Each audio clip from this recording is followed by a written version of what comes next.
이 시간 우리에게 주시는 하나님의 말씀은 마태복음 1장 1절부터 17절까지의 말씀입니다. 마태복음 1장 1절부터 17절까지의 말씀, 신약 성경 1면에 있습니다. 아브라함과 다윗의 자손 예수 그리스도의 계보라.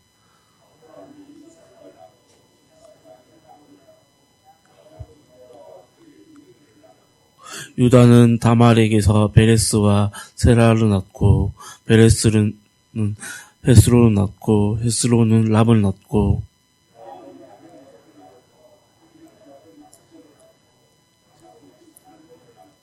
살몬은 라합에게서 보아스를 낳고, 보아스는 롯에게서 오벳을 낳고, 오벳은 이새를 낳고,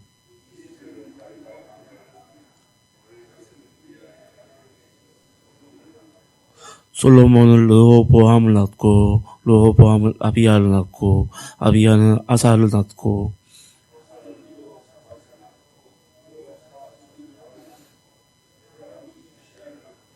우시야는 요담을 낳고, 요담은 아하스를 낳고, 아하스는 히스기야를 낳고,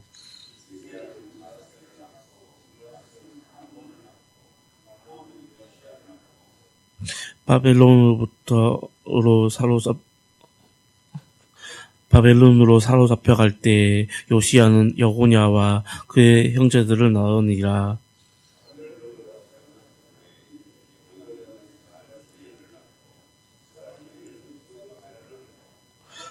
스룹바벨은 아비웃을 낳고, 아비웃은 엘리야김을 낳고, 엘리야김은 아소르를 낳고,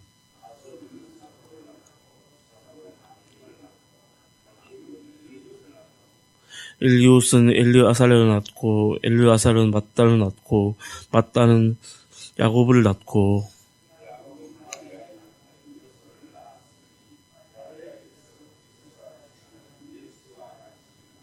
그런즉 모든 대수가 아브라함부터 다윗까지 14대요. 다윗부터 바벨론으로 사로잡혀갈 때까지 14대요. 바벨론으로 사로잡혀간 후 다시 14대더라. 아멘. 오늘 설교를 한 문장으로 요약하면, 하나님은 실패와 연약함의 역사 속에서도 약속을 끊지 않으시고 그 구원의 길을 이어가십니다. 라고 말씀드릴 수가 있습니다. 오늘 본문이었던 마태복음, 이 본문의 첫 시작은 예수님의 탄생 이야기로 시작한 것이 아니라 바로 먼저 긴 족보로부터 시작하고 있습니다. 이 새벽에 웬 족보의 이야기냐라고 할 수가 있습니다. 그리고 이름만 나열된 것처럼 보일 수가 있습니다. 그러나 성경은 헛된 기록을 절대 남기지 않습니다. 이 족보는 단순한 가계도가 아닌 하나님이 어떻게 하나님의 그 약속을 지켜오셨는지 보여주고 있는 역사의 한 장면인 것입니다. 마태복음의 저자였던 마태는 이 족보를 통해 분명히 말하고 싶은 것이 있습니다.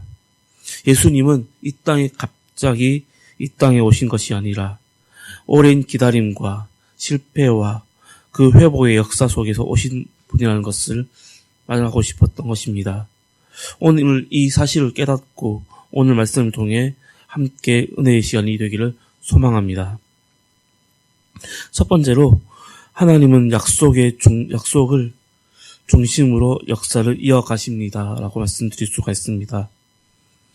마태복음의 첫 시작은 이렇게 말하고 있습니다. 아브라함과 다윗의 자손 예수 그리스도의 계보라. 아멘. 예수님의 그 족보에는 두 인물로 요약되는 것을 볼 수가 있습니다. 아브라함과 다윗. 이 두 인물은 약속과 언약의 중심 인물이라는 것을 볼 수가 있습니다. 아브라함에게서는 모든 민족이 복을 얻을 것이라는 약속이 주어졌고, 또한 다윗에게서는 내 왕위가 영원할 것이라는 언약이 주어졌습니다. 이스라엘 그 역사에는 중간에는 수없이 흔들렸고, 또한 하나님께 대한 불순종이 있었습니다. 그리고 우상 숭배도 있었고 또한 실패도 있었습니다. 그렇지만 그 약속, 하나님의 그 약속은 절대 포기하지 않으셨습니다. 예수님의 그 족보는 이렇게 말하고 있습니다. 이 역사는 사람의 충성으로 유지된 것이 아니라 하나님의 신실하심으로 이어져 왔다고 말씀드릴 수가 있습니다. 그러므로 우리 성도된 우리는 약속을 붙드는 신앙으로 살아가야 하는 것입니다. 아무리 환경이 흔들려도 사람이 변해도 하나님의 약속은 결코 흔들리지가 않습니다. 그러므로 결과로 살아가는 것이 아니라 약속을 기준으로 살아가는 우리 예천교회 성도님들이 되기를 소망합니다. 두 번째로 하나님은 연약함과 실패까지도 구원의 역사에 사용하고 계신다는 것을 볼 수가 있습니다. 본문에 나오는 족보에는 우리가 예상하지 못했던 이름들이 나오고 있습니다. 다말, 라합, 룻, 우리아의 아내였던 밧세바. 모두 흠없는 인물들이 아닙니다. 그 중에는 상처가 있었고 사회적 약함이 있었고 죄의 흔적이 남아 있었습니다. 또한 족보에는 왕들의 이름들이 나오고 있습니다. 그 왕 중에서는 상당수가 하나님 앞에서 실패한 인물들이었습니다. 심지어 바벨론 포로라는 민족 최대의 비극도 이 족보 안에 포함되어 있는 것을 볼 수가 있습니다. 사람의 역사라면 이 역사를 지우고 싶을 것입니다. 하지만 하나님께서는 이 모든 역사를 지우지 않으셨던 것입니다. 오히려 그대로 사용하셔서 메시아의 길을 이어가셨던 것입니다. 이 사실은 우리에게 큰 위로가 됩니다. 우리의 실수와 실패가 하나님의 그 계획을 무너뜨릴 수가 없다는 증거이기 때문입니다. 성도된 우리는 아무리 우리가 실패 속에 있어도 넘어지고 할지라도 하나님의 그 은혜의 자리로 다시 돌아와야 한다는 것입니다.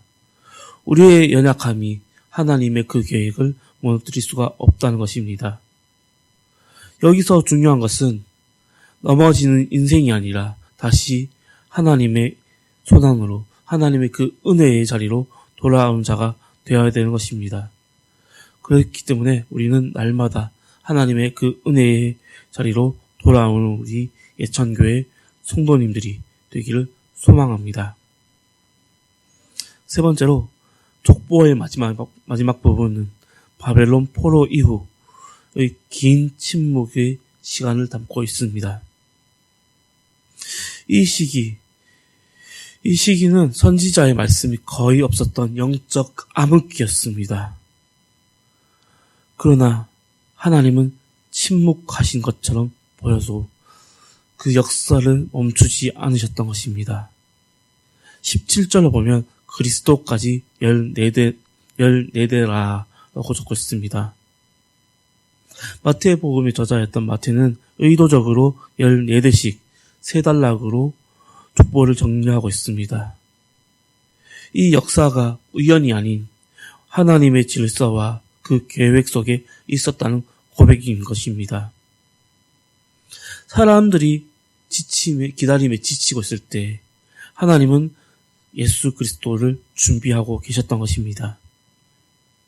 그리고 마침내 그 기다림 속에 이 땅에 예수 그리스도를 이 땅에 보내셨던 것입니다.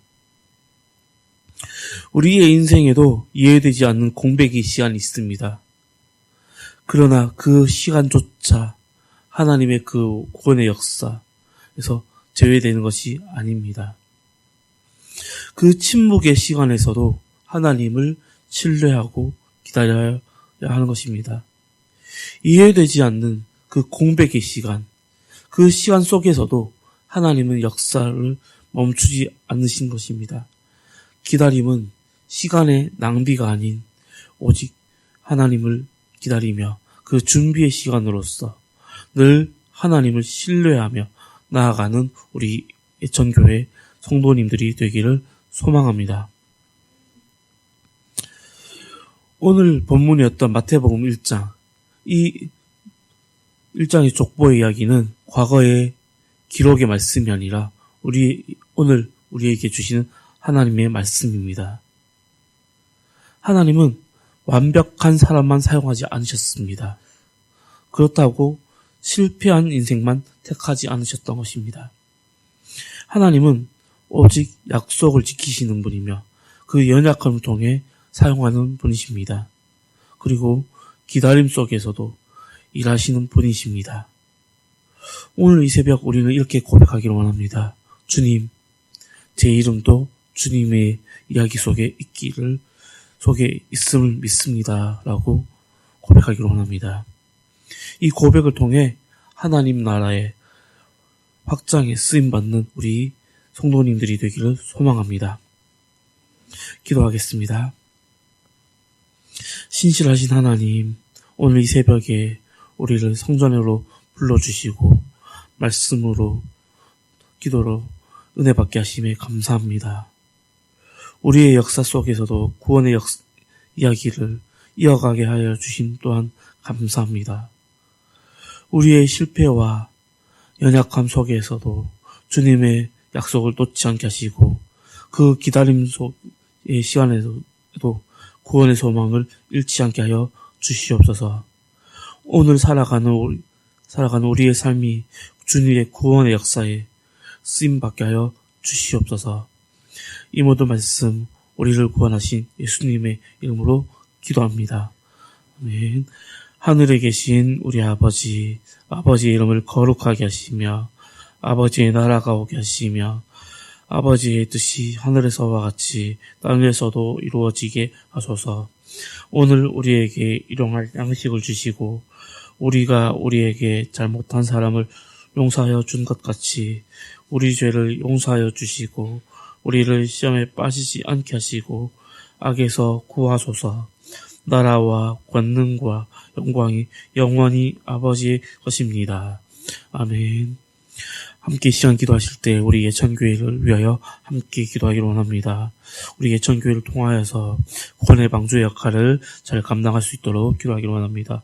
그리고 위임 목사님부터 시작하여 모든 세대가 함께 한 마음으로 한 뜻으로 주님의 뜻을 구하며 나아가는 우리 예천교회가 되기를 원하는 마음으로 기도하기를 원합니다. 그리고 이 예천 지역과 이 우리 대한민국을 위하여 함께 기도하기를 원합니다. 그리고 우리 교회 환우들이 있습니다. 그 환우들 가운데 하루속히 회복의 역사를 보게 하시고 그 회복을 통하여서 주님을 예배하는 예배자로 세워지기를 원하는 마음으로 기도하기를 원합니다. 그리고 선교지에 계신 선교사님들 그리고 선교지를 위하여 함께 기도하기를 원합니다. 각자 개인 기도 제목 가지고 오셨을 텐데 주여 한번 외치고 기도하겠습니다. 주여